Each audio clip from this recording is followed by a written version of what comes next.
ስንት አይነት ሰው አለ ስራ ቁም ነገሩ ግራ ያማከለ በሄደበት ሁሉ ክፋት የተከለ የሰራ ከላቱ እሾህ ያበቀለ ለቸገረው ደራሽ መስሎ የሚያበድር ሁለመናው ክፉ አለባብሶ የሚያድር ስራና ተግባሩ ማይመች ለእግዚአብሔር ስንት አይነት ሰው አለ።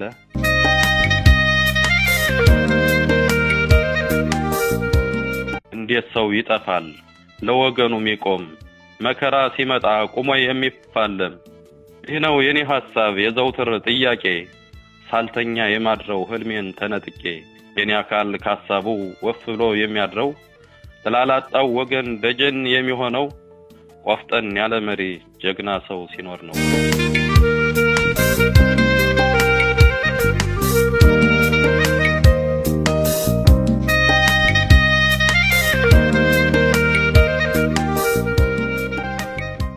ጤና ይስጥልን ክቡራትና ክቡራን አድማጮቻችን እንደምንሰነበታችሁ። ይህ የባህልና ኪነ ጥበብ ፕሮግራማችን ነው። በዛሬው የባህልና ኪነ ጥበብ ፕሮግራማችን ከገጣሚ አስናቀው ቸኮል ጋር ቃለ ምልልስ እናካሄዳለን። አስናቀውም እንደተለመደው በስልክ መስመራችን ይገኛል። እንደምን አለህ አስናቀው?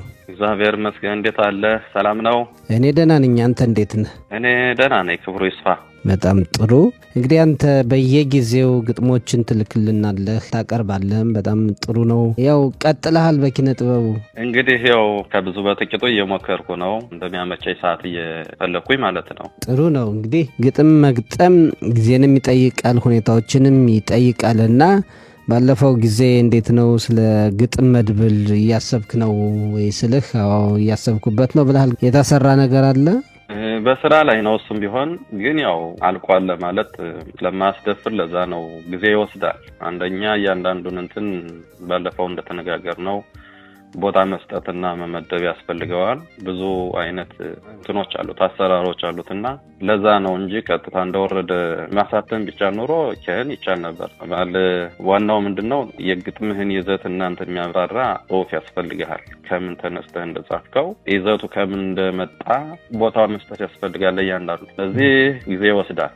ባጭር ጊዜ የሚሆን አይደለም። አዎ ጊዜው ሲደርስ ማቅረብ ይቻላል፣ ወይም ደግሞ ለአንባቢያን አሳትሞ ማቅረብ ይቻላልና ያው ቀላል አይደለም። እዚህ ሀገርም ስራ አለ፣ ቤተሰብ አለ። ያን ሁሉ ተቋቁሞ ደግሞ በኪነ ጥበቡ የሆነ ነገር ሰርቶ ማቅረብም ራሱን የቻለ ፈተና ነው። ለማሳተምም ግን ጥሩ ነው። ፍላጎትን የተሰጠውን አውጥቶ ማሳየት ይገባል። ልክ እንዳንተ የምናደንቃቸው ብዙ ልጆች አሉ። ገጣሚ የሆነ ሰው ካልገጠመ፣ ጸሐፊ የሆነ ሰው ካልጻፈ፣ ድምጽ ያለው ሰው ካልዘፈነ ተሰጠውም ማንም ሊያውቀው አይችልም። እና አንዳንድ ጊዜ አንዳንድ ሰው እኔ ካልበረታ ወይም ስራዬ ደግሞ እንደነከሌ ካልሆነ አልሰራም ብለው የሚሉ አሉ። እና ያ አይነት ተሰጥቶህን እንድትደብቀው ስለሚያደርግ ያንተ አይነት አካሄድ ጥሩ ነው ብዬ ነው የማስበው። አዎ እንግዲህ እኔ ምንድነው መሰለህ በሰዎች እንትን ሳይሆን በራስህ መንገድ ደግሞ ያው የምትችለውን ያህል ሞክረህ እስከምትደርስበት ቦታ የምታደርገው ጥረት የራስህ ነው ውሳኔ የሚሆነው እንጂ በሰዎች ጥላ ስር ማደር የለብህም። ሲጀመር ሰዎች ለራሳቸው ነው የሚሰሩት፣ ለአንተ አይደለም የሚሰሩት። ስለዚህ አንተን የሚወክልህን ነገር ራሴ ነው የምሰራው ብለህ በራሴ የመተማመን ስሜት ይዘህ መጓዝ እንጂ እንዲሁ በሰዎች መነዳት አያስፈልግም። ጥሩ እንግዲህ እያንዳንዱ እንደተሰጠው ይሞክር እንላለን። እስኪ አሁን አንድ ግጥም አቀርብልን። አሁን እንግዲህ እኔ መጀመሪያ ማደርገው ዘመዶቻችን እንዲያው ከዚህም ከዛም ያለውን ችግር ያየሁበትን ነው የምሞክረው። ምክንያቱም እንዳንድ ግጥም ሞካሪ እንደ ሀሳብ ሞካሪም እንዳየሁትም ሁኔታ የተሰማኝን ስሜት ጥላ ያጣው ፍጡር የተሰኘ ግጥም ነው ያለኝ። መጀመሪያ ማደርገው ወደ ግጥሙ ልሄድ። ጥላ ያጣው ፍጡር በአይን አልሞላ ብሎ እዚህ አግላይ ዓለም ጥላ ያጣው ፍጡር ማረፊያ የለውም። በቀለም በመድሎ ሁሉ ተዛብቶበት ማረፊያ ነው ያጣ ቅጣምባሩ ጠፍቶት። በቁም እየሞተ ፍትህ አጥቶ ሚኖር ደመከልብ ሆኖ በዋይታ የሚቀበር ፍትህ ፍትህ ብሎ ደሙ እያስተጋባ ሁልጊዜ ቀጠሮ አመታት ሲጠባ ሟች በቁሙ ሙቶ ወየው ብሎ መቅረት አስከሬን ሸኝቶ የጥቁሩን ደራሲ ተወካይ ተብየው ብቻ ደሞዝ ያግኝ አይደንቀው አይጨንቀው ለሱ ምን አገባው ተላላኪ ፈረስ መጭና ተጓዥ ነው። ለወከለው ህዝብህ ፍትህ አያመጣም ከራባቱን ለብሶ መዋል ነው የሱ ዓለም። የወገኑ መሞት ለሱ ያገባው ይህ ደጉ ወገኔ በድምፁ ወክሎት አንድ ቀን አይቆምም በወገኑ ችሎት። ከንቱ ወሬ ብቻ እየደሰቆረ ምረጡኝ እያለ ሲያደርቅህ የኖረ ላንተ የሚቆምልህ እንግዜ ነበር። በተጎዳህ ጊዜ ደራሽ ሰው ስታጣ በተኩላዎች መሃል በሞት ስትቀጣ ያን ጊዜ ነበረ ስራ ቁም ነገሩን ወገናዊ ግብሩን ቆሞ የሚያሳይበት ወንድማዊ ክብሩን ሱፉን ለብሶ ሲያየው ሰው እየመሰለው ሎሌ ሆኖ ሊቀር ከቴም ላድ ነው እኔን የሚያሳዝነኝ መራጩ ህዝብ ነው ጥላ ያጣው ህዝቤ ጉዳቱ ገዝፎበት ታዳጊ ልጆቹ አድገው ሳያበቁ እየተቀሙበት ዘላለም በዋይታ ይኖራል በሽኝ ፈራጅ ዳኛ ተብሎ የቆመው ፍርድ ቤት ወገን የደም ላይ ገዳይ ሲያድንበት አንተ የወከልከው የኔ ነው ያልከው ሰው ጭራሽ አይደንቀውም ለሱ ምን አገባው ሌላው ይቅርና ጥቁር ካቦት ለብሶ ሹመትን ያገኘው ቃል ኪዳን ተላብሶ ፈራጅ የሚባለው ሀገርን ወክሎ ፍርድ ያጣመመ ከሰው ሰው ነጥሎ ላባጣው ወገን ሲመጻደቅበት ሌላ ምን ሊመጣ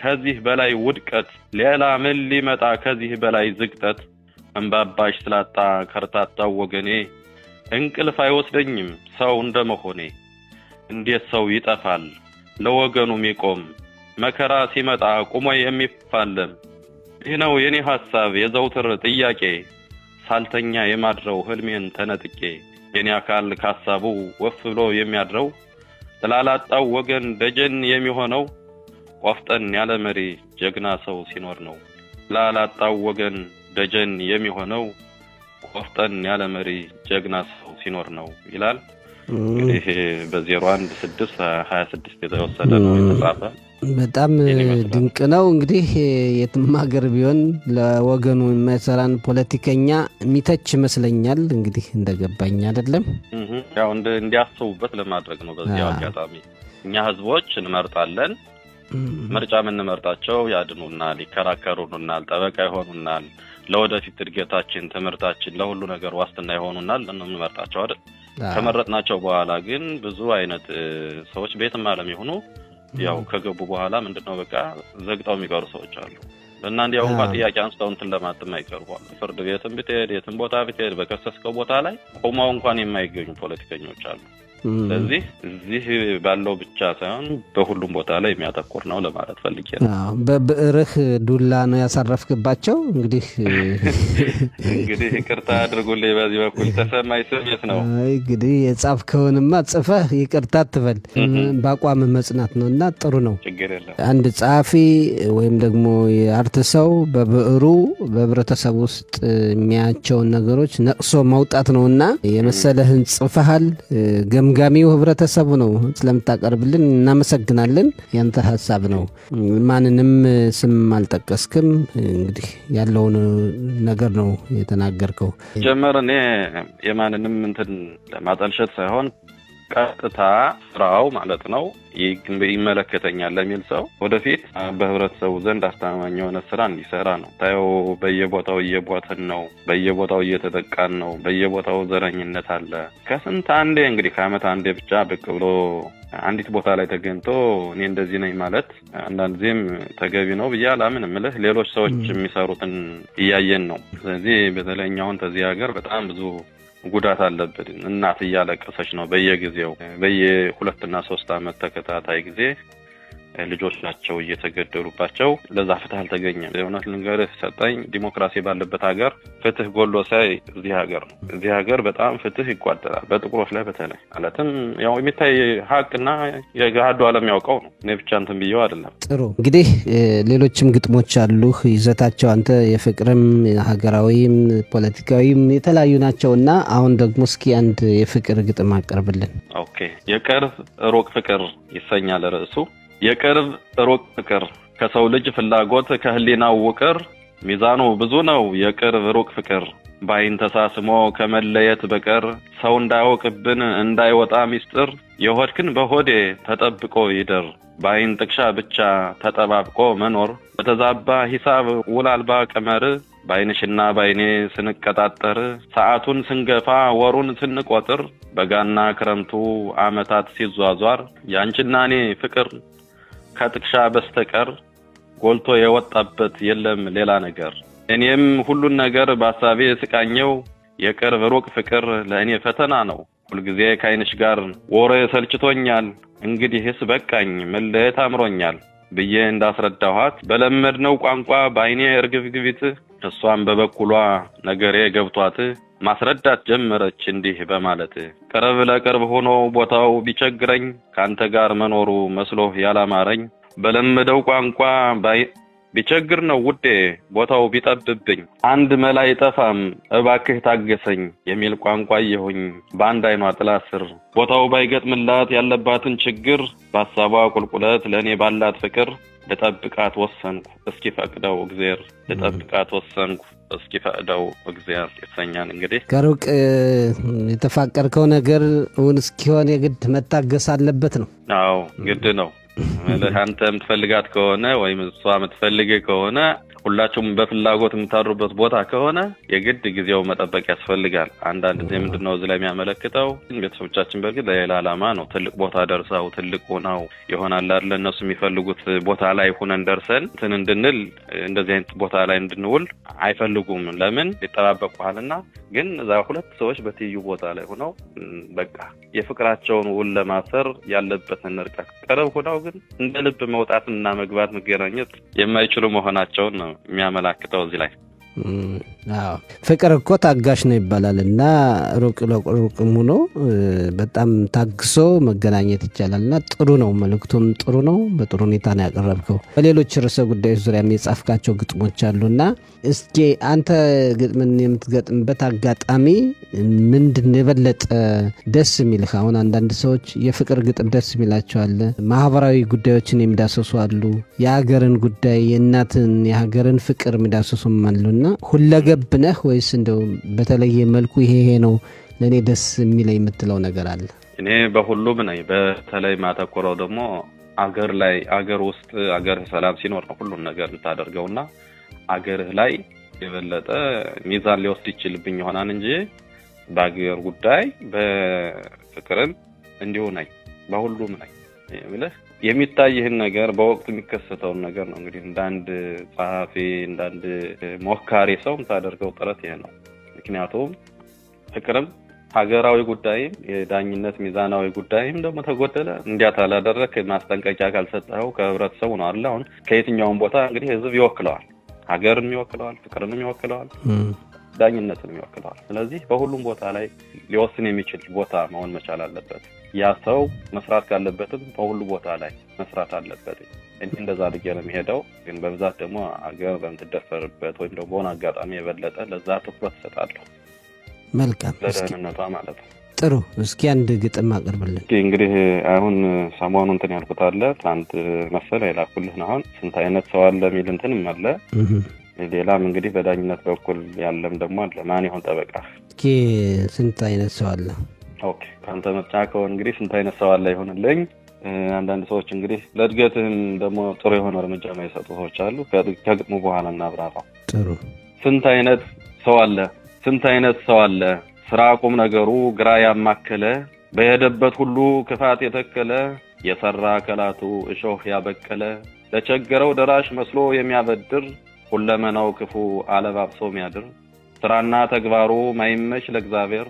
ስንት አይነት ሰው አለ አረመኔ ጨካኝ፣ በቃሉ እያበለ ውድቀትን የሚመኝ፣ ቀን እየቆጠረ ለአክሳሪ ቁመናው እሱ ብቻ ኗሪ መስሎ የሚታየው፣ ልክ እንደ ቁመናው ውስጡ የጠቆረ፣ በክፋት በተንኮል ልቡ የሰከረ፣ ምቾት አይሰጠውም በሄደበት ሁሉ፣ በአፉ እንደሚለው አይኖርም በቃሉ፣ የተንኮል መረቡን እንደ ስንቅ ቆጥሮት ላይታች ያደርገዋል የያዘው አዙሪት፣ ካደገ አገር መጥቶ ህልሙን አይለውጥም፣ ዙሮ ዙሮ ከዛው የትም ከፍ አይልም፣ እሾህ አሚካላ መትከል አያቆምም፣ ሰው የመሆን ተስፋን ያጨልማል የትም፣ ገላው ሲመረመር ንዕዘትን ተሞልቶ አንተ ስትለወጥ አያድርም ተኝቶ። ስንት አይነት ሰው አለ ህሊናው በሙሉ ውስጡ የቆሰለ፣ በተስፋህ ጎዳና እሾህ ያበቀለ፣ ስንት አይነት ሰው አለ፣ ስንት አይነት ሰው አለ ይላል። በተለይ በጥሩ መንገድ የማይሄዱ ሰዎችን ትንሽ ትችት የሚሰነዝርባቸው ነው። እንግዲህ አንተ ቅድም እንዳልከው ነው የሚታዩህን ነገሮች የሚያጋጥሙንም ነገሮች በዚህ በስነ ጽሁፍህ የምታስገባ መስሎ ነው የሚታየኝና ጥሩ ነው። ምሳሌ በጠቅስልህ አንዳንድ ሰዎች በእድገትህ ላይ የሆነ ለውጥህን የማይወዱ ሰዎች አሉ። እነዛ ሰዎች በሁሉም ቦታ ላይ ይገኛሉ። በነገራችን ላይ በስራ ቦታ ተቃዋሚ ይሆናሉ። ምንም ታታደርጋቸው ምንም ነገር አንተ እንትን ያለህበት ደረጃ ውስጥህን እያወቁት መረዳት በማይችል መልኩ የሚተቹ ግለሰቦች አሉ። አዝላፈን እነሱ ትንሽ ያው ትምህርት እንዲወስዱ ለማለት ነው እንጂ በቀጥታ እነሱ ለማውገዝ የተደረገ አይደለም። ለምን ይሄ በቃ እዚህ ቦታ አይመጥንም ብለው ራሳቸው ተቃዋሚ ሆነው ወይም ደግሞ አንተን በቀጥታ በማናገር ፈንታ በጃዙሪት ማለት ነው በጣም በተለያየ ቦታ ራስን ሊጎዱ የሚችሉ ሰዎች አሉና ላፈን ለነዚህ ሰዎች ትምህርት ይሆናል፣ ለሌላውም ትምህርት ይሆናል ከሚል ነው። እንግዲህ እኔ ሞካሪ ነኝ። የትኛውንም ቦታ ላይ ባየሁበት ቦታ ሞክራለሁኝ። ህዝቡ ይገምግመኝ ነው። ጥሩ ያው ቅድም ብለናል። በስነ ጽሁፍ ውስጥ ያለ በአርት ውስጥ ያለ ሰው መጀመሪያ ደፋር መሆን አለበት። ሰዎች እንዳይቀየሙ ወይም ደግሞ ይህን እንኳን ባነሳ እንደዚህ ይሉኛል ካልክ ስነ ጽሁፍ ላይ መሰማራት የምትችል አይመስለኝም። ደፋር ጸሐፊ መሆን አለብህ።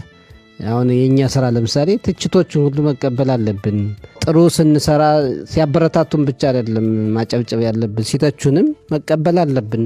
ትክክል አይደለም ባሉንም ጊዜ ልንቀበል ይገባልና ፖለቲከኞችን ወይም ሌሎችንም እንደምንተቸው እኛም ብንተች ተገቢነት ያለው ነው ብዬ ነው ማስብና ጥሩ ስንሰራ ማበረታታት ደግሞ ትንሽ የሚስተካከል ነገር ካለ ደግሞ ያንን መንቀፍ ወይም መተቸት ደግሞ ለሰው ልጅ ያጠነክራል እንጂ ትችት መጥፎ ነው የሚል እምነት የለኝም። አንዳንድ ጊዜ እንዲያውም ጥሩ ነው የሚል ነገር ነው እድገትህን የሚቀንሰውና ትችት ጥሩ ነው ብዬ ነው ማስብ። አግባብነት ባለው መንገድ የሰውን ልጅ ሰብአዊነቱን ሳይነኩ መብቱን ሳይነኩ መተቸት ስራን ተገቢነት ያለው ነውና ባህሪን ነው አንተ የተቸው አሁን ሰውን አይደለም። ምንም ችግር የለውም። ያው እኔ ማለት እንደዛ ብልና በፈራ እናንተ ብትኖር ጽሁፍ ነው አላዘጋጀው ማለትም ያው ያለና የሚኖር የታየ ነገር ከሆነ ድረስ ሰራው እንትን ችግር የለብኝም። የሚተቸኝንም ደግሞ በአግባቡ እቀበለዋለሁ። ችግር የለም በሁሉም ነገር። እንደነ በእውቀቱ ስዩም እንደነ ስብሐት ገብረ እግዚአብሔር ነጭ ነጭን የሚናገር ስትሆን ሰዎች ይለምዷል እና